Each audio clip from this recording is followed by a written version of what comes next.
Dices de todo esto? Bienvenido. Muy buenos días, Carmen. Hay muchísimas cosas que estudiar, ver con mucho cuidado los votos, pero para empezar, lo que es increíble es que a esto se le llame un éxito. Eso es lo primero que habría que señalar, porque yo no veo de dónde puede ser esto un éxito con una participación que se estima a lo mucho del 13%, según la propia autoridad electoral. No estamos hablando de encuestas por aquí y por allá. La encuesta más robusta que se levantó a partir de las sábanas desplegadas en 1,600 casillas de las 84,000 que se instalaron en el país indican un rango entre 12 y 13% de participación. Ahorita, si vemos los datos en tiempo real, está apenas rebasando el 11% de participación. Es decir, por donde se le vea, estamos hablando de una participación bajísima en la elección de uno de los tres poderes del Estado. El año pasado, en la elección presidencial, tuvimos una participación ya baja, pero del 60%. Las intermedias del 21 rebasó un poquito el 50%, cosa normal. Hay una diferencia entre la elección presidencial y la intermedia para la Cámara de Diputados. Pero que ahora, en el poder equivalente, porque estamos hablando del Ejecutivo, el Legislativo y el Judicial, apenas se dé el 13%, y a eso se le denomina un éxito, después de todo el despliegue publicitario, en donde la misma presidenta de la República salió a invitar a la participación ciudadana, el Tribunal Electoral abrió la puerta para que funcionarios públicos pudieran hacer promoción del voto, etc., etc., etc., todo lo que fuimos testigos en las últimas semanas alrededor del tema. Movilizar apenas el 13%, inferior al 17.5% de participación, que ya fue muy baja en la famosa revocación de mandato, y no hablar del 7% para el juzgar a expresidentes de la República. Es decir, por donde se le quiera ver en términos cuantitativos esta elección, independientemente de que es un absurdo pensar que se va a resolver el problema de justicia eligiendo jueces, pero es una elección con una bajísima participación, y lo que trae consigo es la falta de legitimidad del resultado. Y de eso tenemos que hacernos cargo. O sea, no logró atraer la atención, no digamos conquistar, atraer la atención de la ciudadanía para acudir, porque no se entendía de qué se trataba. Porque en democracia, por favor, hay que decirlo una y otra vez. La democracia no se reduce a ir a la urna a depositar un voto, se ejerce todos los días, y la elección directa no es para todos los efectos. Por eso elegimos representantes, para que a nombre nuestro tomen decisiones. Imagínate que se estuviera consultando día a día a toda la población sobre todos los diferentes problemas que nos son comunes, pues bueno, simplemente sería un verdadero absurdo, y que llevaría absolutamente a la inmovilidad de la sociedad. Entonces se está distorsionando todo el concepto de democracia, y se habla de que somos el país más democrático del mundo. La misma presidenta el día de ayer lo volvió a reiterar. El expresidente López Obrador, que por fin apareció en público, dijo: tenemos la mejor presidenta del mundo. Imagínate que no fuera a votar, ¿no? El artífice. Exactamente. ¿Y por qué la necesidad de reiterar que es la mejor presidenta del mundo? ¿Que están viendo otros datos que nosotros no vemos para que lo esté diciendo sistemáticamente? Y esto lo refleja. No es un éxito, perdón, es un fracaso. Es un fracaso para quien promovió la elección, para quien promovió esta reforma absurda, pero también es un fracaso para la democracia mexicana. Eso es lo que está en juego en todo esto. Y luego, todavía rascándole un poquito más a los datos, ahorita lo podemos ver, cuando uno los va analizando, ahorita el avance todavía no llega al 50% de las casillas. Fíjate bien, hace un año, cuando la elección presidencial, a estas alturas, ya teníamos resultados muy claros para la presidencia de la República. Ya teníamos también un PREP muy avanzado. Y apenas en este momento, todo el despliegue de los 300 distritos del INE, apenas nos están dando cuenta ni siquiera llegamos todavía al 50% de las casillas que se instalaron. Que, por cierto, son 84,000, no las 170,000 que se instalaron hace un año. De todo eso estamos hablando, es decir, y da lugar a cualquier tipo de especulación. Pero vayamos a los datos. Si uno analiza la página del INE, va viendo el avance. Cuidado, porque hay dos pestañas. Una para resultados para candidatas a la Corte, porque ahorita están apenas en el cómputo de la Corte. Después vendrán los del Tribunal Electoral, magistrados y jueces. Eso nos va a llevar un largo proceso de al menos 10 días, si no es que de 12 días. Pero si uno analiza esa página del INE, va a encontrar una pestaña que dice candidatas y otro candidatos. Porque recuerden, la Corte ahora se va a integrar no por 11 miembros como es actualmente, sino por 9. 5 mujeres y 4 hombres. Si uno analiza esos datos, va a ver que quien encabeza esa lista por el momento es Lenia Batres. Pero si uno va más abajo, va a encontrar dos rubros bien interesantes. Votos válidos. Lenia Batres en la parte de mujeres. Pero aquí lo interesante es que yo también mencioné más temprano que iba liderando Lenia Batres, Esquivel y Loreta, las mujeres, pero desde luego hay que ver la lista de los hombres. Y arriba de todos y todas va un personaje que es Hugo Aguilar. O sea, arriba de Lenia, arriba de Esquivel y arriba de Loreta. En este momento va arriba Hugo Aguilar. Detente aquí. ¿Quién es Hugo Aguilar?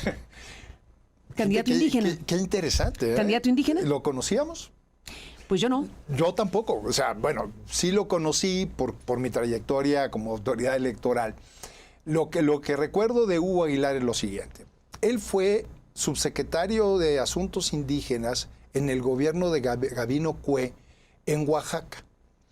Y tuvo cierta relevancia porque fue la eterna disputa que tiene desde la época de la colonia. En el gobierno de Gabino Cue. Gabino Cue.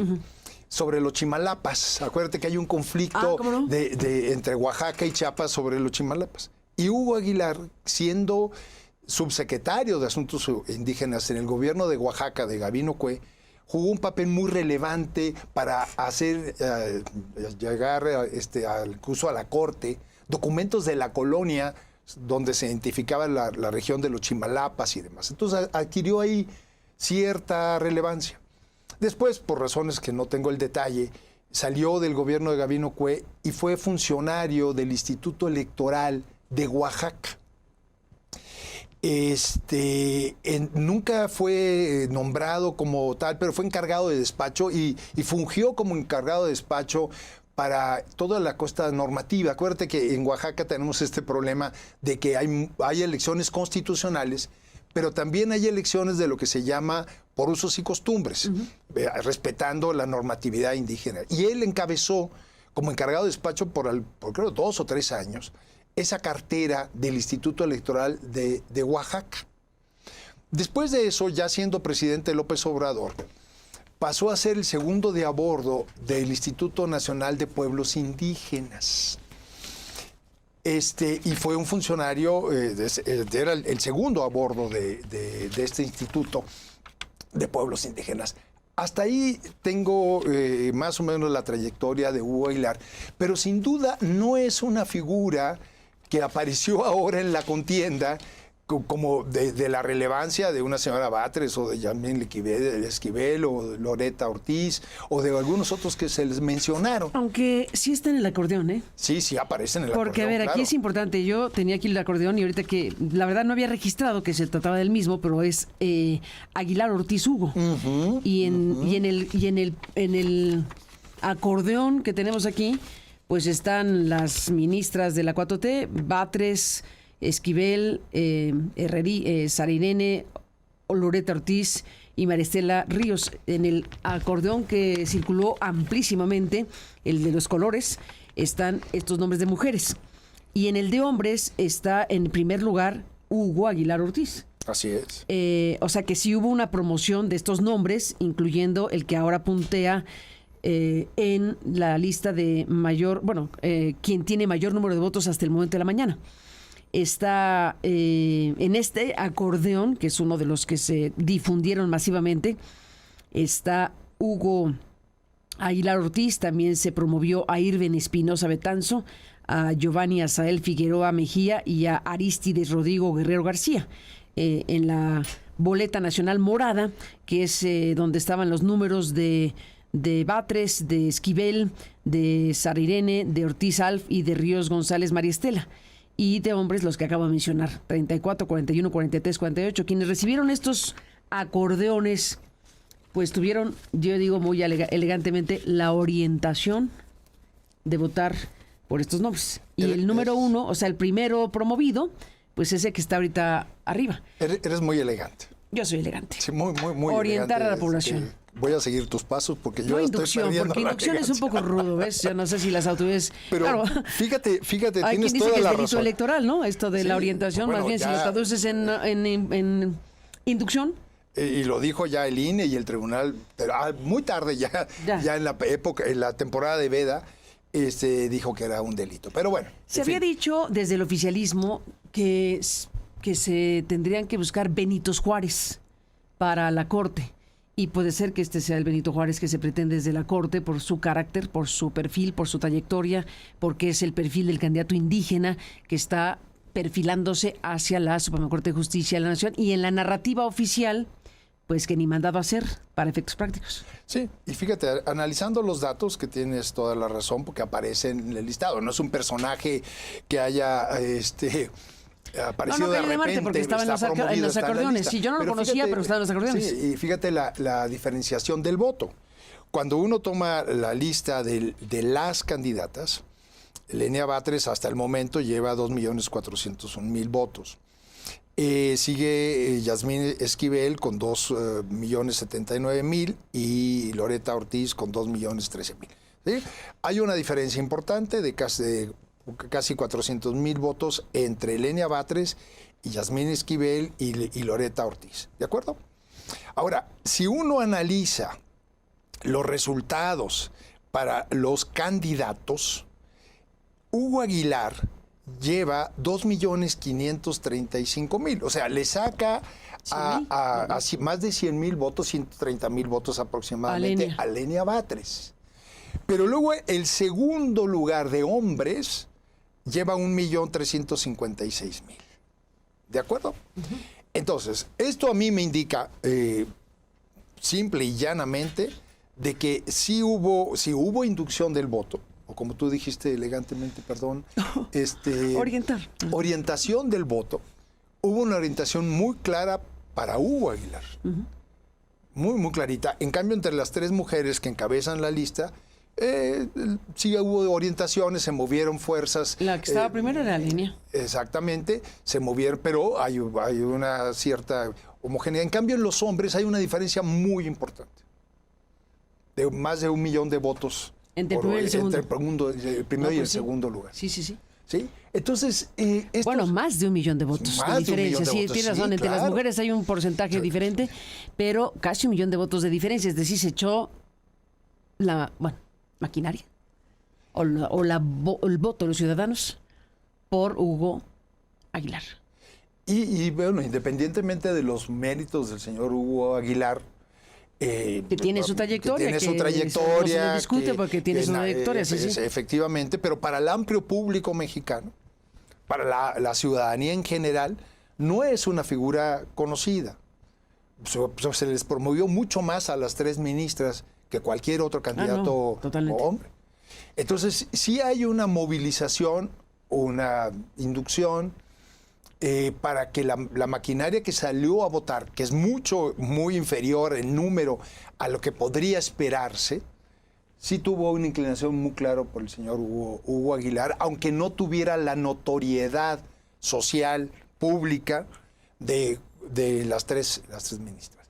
Es decir, a lo mejor es lo que tú dices, no lo había pensado, Carmen, la figura de Benito Juárez revivido.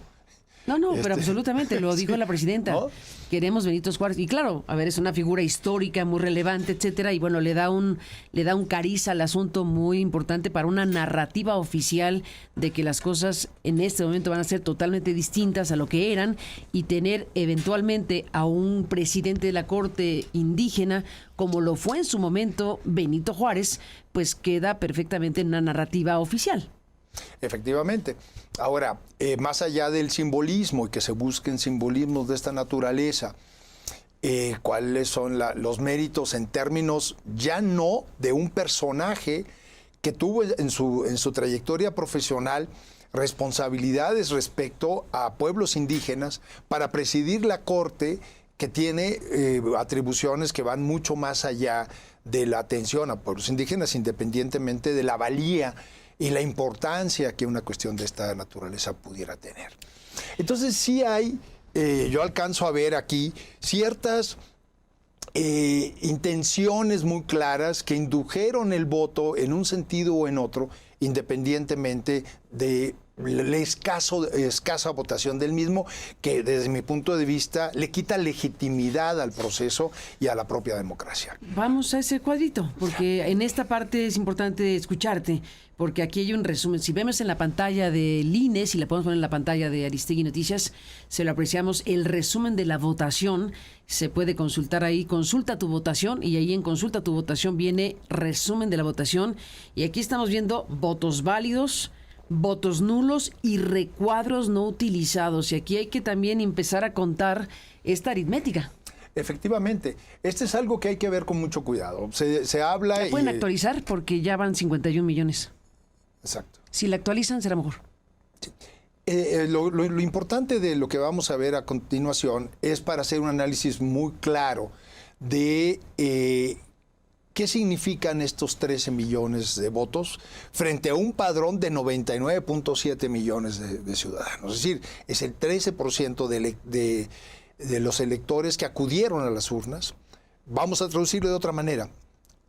El 87%, digámoslo así, decidió no ir. No nos van a vender que 13 millones fueron. Sí, 87 millones no fueron. No acudimos a votar, me incluyo. Pero además, si uno analiza qué pasó con estos 13 millones de votos, ahí en el cuadro que ahorita vamos a ver actualizado, hay una primera columna que es del orden de los 77, acá está 51, 71, son 77.5% de ellos son votos válidos. Quiere decir que el otro 22.5% son votos o nulos o una nueva categoría que aparece aquí que se llama recuadros no utilizados. Y cuando uno va a ver qué significa esto de recuadros no utilizados, dice espacios sin marcas ni registros en la zona de recuadros o alguna otra de la boleta que no permite identificar con claridad el sentido del voto. ¿Qué quiere decir esto? Que quiere decir entonces que más de un 22% de quienes acudieron a votar o anularon su voto, 22%, o anularon su voto, o bien no votaron por sus 9 opciones, a lo mejor votaron por una, por 2, por 3 y no por los otros, o bien dejaron en blanco, o bien no se puede identificar cuál es el sentido del voto, porque a lo mejor el 1 parece 7, el 7, 1, el 3, 8, etcétera, etcétera. Es decir, estamos hablando de que todavía la participación ciudadana, si uno lo ve a través de estos datos, es inferior a los 13 millones que se cantó como un triunfo de la democracia mexicana. Es decir, todavía es más profundo lo que, perdón, no tengo otro calificativo, del fracaso de una elección de esta naturaleza, independientemente, insisto, que no va a resolver el problema de administración de justicia en el país,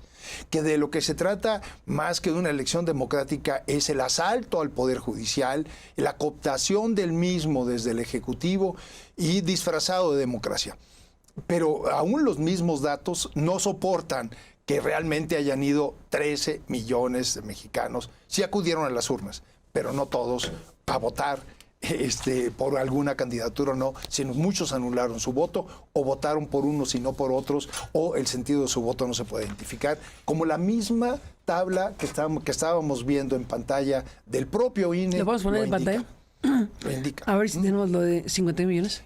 Ya, aquí estamos ya cerca del 50% de las casillas que se computan, ¿no? Es decir,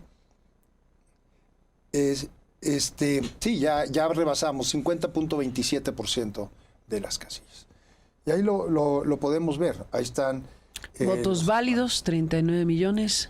Votos nulos, 5 millones, es decir, el 10.83%. Y el otro recuadro de no utilizados, 11.6.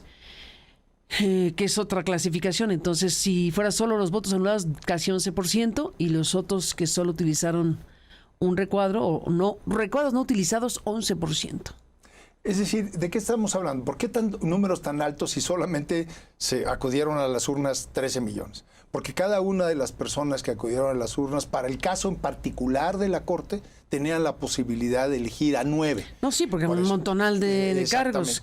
Y eran 620 millones de boletas. Se dice fácil, ¿eh? 620 millones de boletas, de las cuales se usaron el 13% y se quedaron vivas el 87% de las boletas, porque no se anularon, porque no se destruyeron, porque quedaron ahí. Exactamente. Cuando el año pasado lo cual es un caso, fue mitad de boletas. Es una cosa muy grave esta, porque si se mantiene este antecedente, ya quedó para la historia esto. No vaya a ser que para las siguientes elecciones digan, pues si les dejamos vivas la vez que se eligió para jueces, pues ¿por qué no para las que siguen? Cuidado, cuidado con el retroceso de rigores para la elección, para las elecciones en México. Efectivamente, porque una de las primeras prácticas que se hacía en las elecciones constitucionales es que los funcionarios de casilla, lo primero que hacían al momento de cerrar la casilla era tomar todas aquellas boletas que no se habían utilizado y anularlas, trazando dos líneas en la misma boleta para que quedara claro que eran boletas anuladas y que nadie tuviera la tentación de usar, como estaban en blanco, con alguna intención que vulnerara la voluntad ciudadana. Esa práctica, que es de primaria, fundamental, ahora en este caso no se usó y como bien lo indicas, podría marcar en una próxima reforma electoral una práctica común para siguientes elecciones, lo cual sería catastrófico, porque ya no se van a contar los votos en la casilla, la ciudadanización del proceso electoral se estaría diluyendo y podría estar terminando no en las oficinas del INE, sino en una oficina de una Secretaría de Estado o Secretaría, una dependencia oficial, el cómputo de los votos, cuando décadas nos llevó a que eso dejara de ser así. Ni más ni menos. Bueno, me parece que no lo dijimos y lo dimos por sentado, pero si yo no me equivoco, quien saque el mayor número de votos para ministro o ministras de la Corte es que se queda de presidente de la Corte o presidenta de la Corte.